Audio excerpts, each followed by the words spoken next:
कल हमसे किसी ने कमेंट में लिखा था यूट्यूब में कि पादप जगत का वर्गीकरण दे दिया जाए।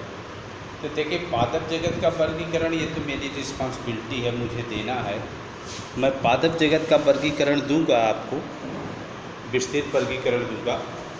लेकिन चूँकि पादप जगत में जब हम वनस्पति विज्ञान पढ़ते हैं तो हमें पादप जगत के वर्गीकरण के पहले हमें कवकों का अध्ययन करना होता है। इसलिए हम पहले कवक को देख लें। वैसे कवक और शैवाल दोनों ही थैलोफाइटा के मेंबर होते हैं। थैलोफाइटा मीन्स होता है कि पौधों का वह वर्ग जिसमें जड़, तना, पत्ती जैसी रचनाएं नहीं होती, सुपा या थैलिस लाइक या सूत्रवत शरीर संरचना होती है। ये एक कोषीय और बहुकोषीय भी होते हैं। बाकी इसमें और कोई पादप अंग जैसी रचनाएं जैसे जड़, तना, पत्ती, फूल, फल इत्यादि रचनाएं नहीं होती हैं। और वैसे भी हमें कवक को अलग इसलिए यहाँ पढ़ना है कि कहते हैं कि जीवों में प्रजनन की दो विधियाँ होती हैं। एक होते हैं पोषण की, प्रजनन नहीं, पोषण की। एक होते हैं स्वपोषी और दूसरे होते हैं विषम पोषी। तो पोषण के आधार पर समस्त कवक क्या होते हैं? ये विषम पोषी होते हैं। ये विषम पोषी पोषण न्यूट्रिशन केस होते हैं। हेट्रोट्रॉपिक इन न्यूट्रिशन, इनका न्यूट्रिशन का मोड हेट्रोट्रॉपिक होता है। तो ये विषम पोषी होने के कारण क्या है कि इनमें नो क्लोरोफिल, कोई क्लोरोफिल यानी पर्णहरित जैसा पदार्थ नहीं मिलता इनकी कोश की संरचना में, और जिस कारण से ये कोई प्रकाश संश्लेषण या फोटोसिंथेसिस नहीं कर पाते। तो हमेशा अपने न्यूट्रिशन के लिए विषम पोषण की मोड अपनाते हैं।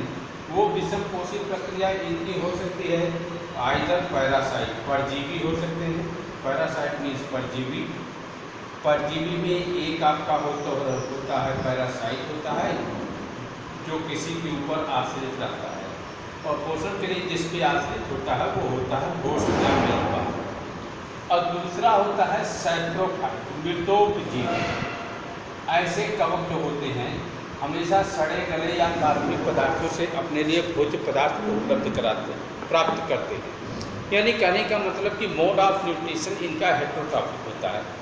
कुछ कवक कुछ विशेष शैवालों के साथ मिलकर के एक सिम्बियोटिक जीवन चक्र जीते हैं, सहजीवी जीवन जीते हैं। तब उनको हम देखो कवक की श्रेणी में नहीं रखते, उनको हम आगे रखेंगे लिकेन, लाइकेन कहा जाता है या शैवाक कहते हैं। तो वो अलग बात हो जाती है। फिलहाल हमको यहाँ पर कवकों के बारे में मुख्य रूप से देखना है ना। और डॉक्टर एंटोनियो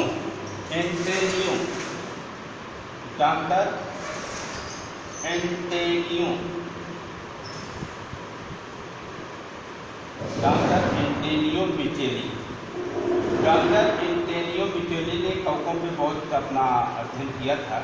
इन्हें कहा जाता है father of mycology, father of mycology.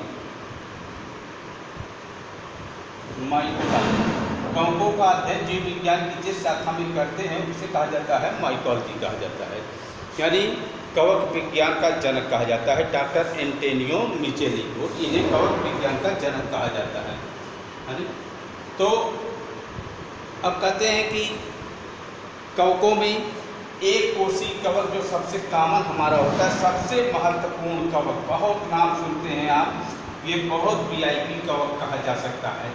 कवक होते हुए भी ये समझ लो कि तमाम इंडस्ट्रीज के लिए, ह्यूमन बीइंग्स के लिए बहुत ही इम्पोर्टेंट होता है। ईस्ट या खमीर, ये एक कोषीय कवक होता है, ये यूनिसेल्युलर होता है। तो एक कोषीय कवक ईस्ट या कवक से लेकर के बहुकोषीय बड़े बड़े विशाल कवकों तक का समूह पाया जाता है। कवक विज्ञान में इसका अध्ययन करते हैं। एक ये ईस्ट माने होता है, देखिए ईस्ट या खमीर, ब्रेड, बेकरी, इडली, डोसा, जितने भी बहुत से आप ऐसे उद्योग धंधे, जैसे आटे को आप गूंथ के कुछ देर के लिए छोड़ देते हो। क्यों छोड़ देते हैं भाई? देखिए वो लोग भी ये काम करते हैं जो जीव विज्ञान नहीं पढ़ते। भले उनको इसके बारे में नहीं मालूम है कि यहाँ कौन सी क्रिया होती है, सीधा सरल भाषा में, रोचक भाषा में वो ये जानते हैं कि ब्रेड को, आटे को गूँथ के छोड़ देंगे तो रोटी आसानी से फूलेगी। होता क्या है कि आटा का मतलब होता है स्टार्च, कार्बोहाइड्रेट है एक प्रकार का। अब यहाँ पर जब आप गूँथ के छोड़ देंगे तो स्टार्च है, पोषक तत्व है, कार्बोहाइड्रेट, नमी भी है, मॉइस्चर भी है। तो जहाँ नमी होती है, छाया होती है और कार्बोहाइड्रेट भी मिल जाए तो वहाँ पर कवक तेजी से उगते हैं। तो यहाँ पर ईस्ट आकर के फर्मेंटेशन करता है, किण्वन, ईस्ट फर्मेंटेशन होता है। तो थोड़ा सा जो स्टार्च होता है वो टूट जाता है, थोड़ा सा इसका ब्रेक डाउन हो जाता है। ये थोड़ा सा फर्मेंटेशन का मतलब इनएरोबिक रेस्पिरेशन टाइप का होता है, ऑक्सीजन की अनुपस्थिति में होता है। तो थोड़ा सा टूट जाएगा जब, तो यहाँ पर कार्बन डाइऑक्साइड और एक दूसरा का ऑर्गेनिक मटेरियल बनेगा, एक अनदर ऑर्गेनिक मटेरियल और CO2 बनेगी। यही CO2 गैस जब हम रोटी सेकते हैं तो ये इसका एक्सपेंशन होता है, थर्मल एक्सपेंशन होता है और रोटी आसानी से फूल जाती है। तो ब्रेड बेकरी इंडस्ट्री में ये तो छोटा सा एग्जाम्पल बताया, तमाम इंडस्ट्री एकदम सीजी वर्क की है, फूड मैन्युफैक्चरिंग कंपनी जितनी है लगभग जो है आप समझिए कि 80% केसेज में ईस्ट का ही प्रयोग होता है। तो हम तो कहते हैं कि अगर हमारे आसपास देखें कवकों के बारे में हमारी एक धारणा है कि कवक जंतुओं को, पादपों को, मनुष्यों को तरह तरह के रोग और बीमारियां देती हैं। अभी आप म्यूकर माइकोसिस सुने होंगे, म्यूकर नामक कवक से होने वाली बड़ी डेंजरस बीमारी है जो कोविड-19 के केसेज में सेकेंड वेव के बाद बहुत तेज़ी से फैली थी। तो ये म्यूकर एक कवक का वर्ग है, बहुत डेंजरस भी होते हैं। तो अमूमन धारणा ये थी कि कवक केवल हानिकारक होते हैं, लेकिन हाल के वर्षों में जब रिसर्च और अनुसंधान तेज़ी से होने लगे, बढ़िया से संसाधन, अच्छे अच्छे संसाधन आ गए, टेक्नोलॉजी का और डेवलपमेंट हुआ, तो पता चला कि अरे बहुत से कवक तो हमारे लिए बड़े फायदेमंद हैं। आप जान लो कि फर्स्ट बेस्ट एंटीबायोटिक जो खोजी गई थी, फर्स्ट ऑफ ऑल जो एंटीबायोटिक अलेक्जेंडर फ्लेमिंग महोदय ने खोजी थी, वो पेनिसिलिन नामक एक कवक, पेनिसिलिन जो खोजा गया। आज आप म्यूकर इसकी क्या नाम है, ईस्ट का उपयोग आप देख ही रहे हैं।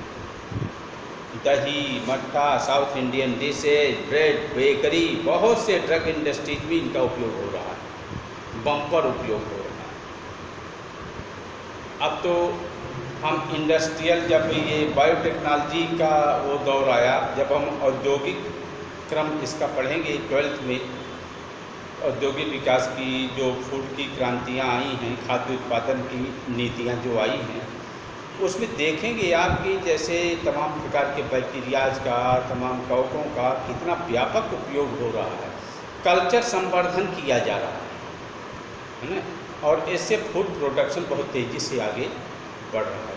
तो इसका बड़ा उपयोग हो रहा है। इसमें अब आप देखें मूसली है, कवक ही है ना, और सब्जी के रूप में खाए जाने वाला कवक मशरूम सबसे ज़्यादा उपयोग हो ही रहा है। तो आज ये पता चला कि कवक हमारे लिए केवल हार्मफुल ही नहीं है, बहुत से कवक हमारे लिए कई प्रकार से बेनिफिशियल है ना।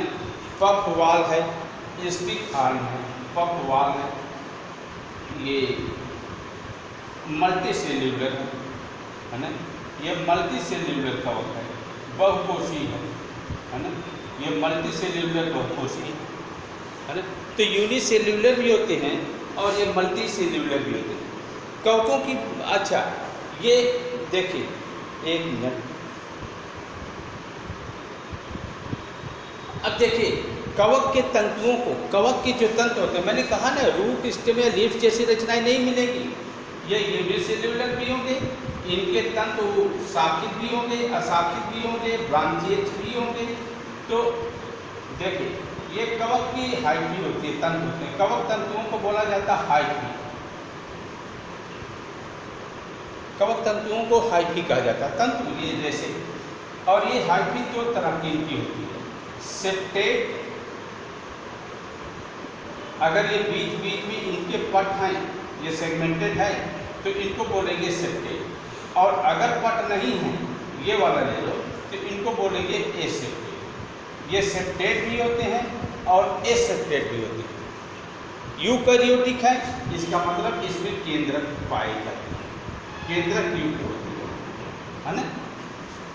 तो इस तरह से ये सेप्टेट और एसेप्टेट होते हैं, मल्टीसेल्युलर होते हैं, केंद्रक युक्त होते हैं, है ना।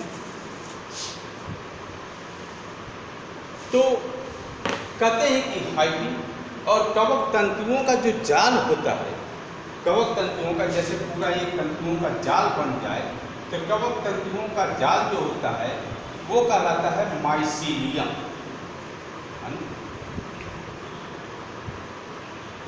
Network of hyphae, network of hyphae, कवक तंतुओं का जाल, इसे क्या कहा जाता है?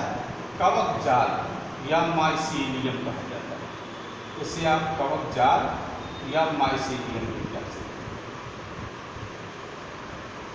आप इसे कवक जाल भी कह लिख के मौका पर छुट्टी पा लो, या आप इनको माइसीलियम भी कह लो। तो इस तरह से ये कवकों के बारे में हो गया कि ये विषमपोषी होते हैं, क्लोरोफिल नहीं होता है, जनरली इनकी कोशा भित्ति तो होती है, लेकिन सेल्यूलोज की कम, काइटिन की ज़्यादा बनी होती है, काइटिन पदार्थ की।